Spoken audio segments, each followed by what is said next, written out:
Assalamualaikum warahmatullahi wabarakatuh. Kembali lagi di channel YouTube Karlina KHAR_Lina.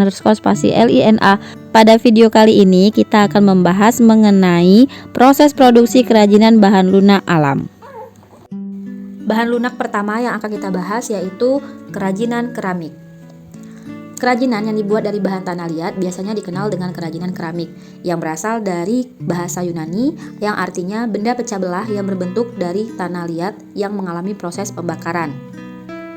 Adapun bahan-bahan yang digunakan untuk pembuatan kerajinan keramik yaitu tanah liat, dan peralatan yang digunakan untuk membuat kerajinan keramik diantaranya ada butsir, tali pemotong, spons, roll, handwell dan kickwell, tungku pembakaran. Proses pembuatan kerajinan keramik yaitu dapat dilakukan dengan teknik pijat tekan, teknik pilin, teknik lempengan, teknik cetak, teknik putar. Ini adalah beberapa contoh produk kerajinan keramik. Bisa dibuat peralatan rumah tangga seperti gelas, mangkok, bisa juga dibuat hiasan rumah seperti guci, ataupun dibuat gelas dan teko. Yang kedua yaitu kerajinan kulit. Kerajinan kulit ini biasanya menggunakan kulit yang dihasilkan dari hewan seperti sapi, kambing, kerbau, buaya, dan lain-lain. Adapun bahan-bahan yang bisa digunakan untuk pembuatan kerajinan kulit diantaranya yaitu kulit dan pewarna. Sedangkan alat yang digunakan untuk kerajinan kulit diantaranya ada pahat, plong, gunting, cutter, jarum, dan mesin jahit. Sedangkan alat yang digunakan untuk kerajinan kulit diantaranya ada pahat, plong, gunting, cutter, jarum, dan mesin jahit. Berikutnya tentang proses pembuatan kerajinan kulit. Sebelum membuat kerajinan kulit, kita harus tahu terlebih dahulu cara mengolah kulit sebelum dibuat suatu kerajinan. Yang pertama, kulit direndam dalam air sampai lunak. Yang kedua, kulit dijemur di bawah terik matahari hingga benar-benar kering. Yang ketiga, kulit ditipiskan dan dikerok bagian rambutnya.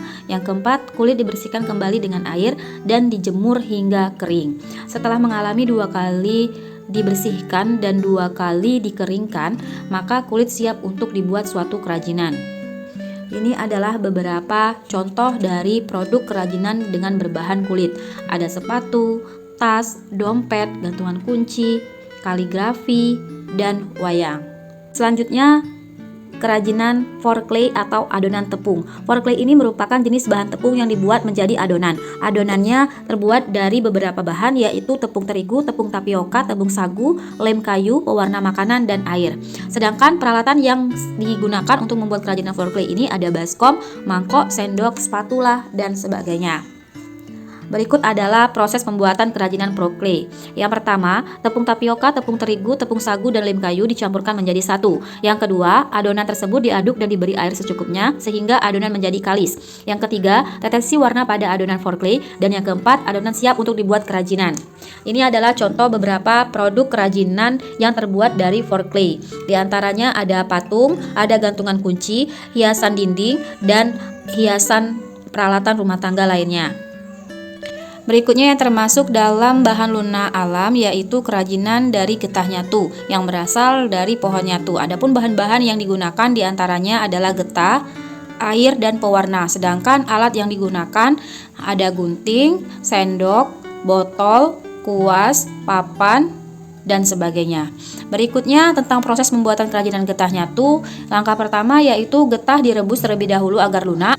Yang kedua, getah yang sudah direbus itu lalu digiling untuk memperoleh ketipisan tertentu. Setelah itu, getah kemudian kembali direbus agar lebih lunak lagi, dan getah kembali ditipiskan dengan cara ditarik-tarik. Setelah mencapai suatu kelunakan tertentu, maka getah siap untuk dibuat kerajinan.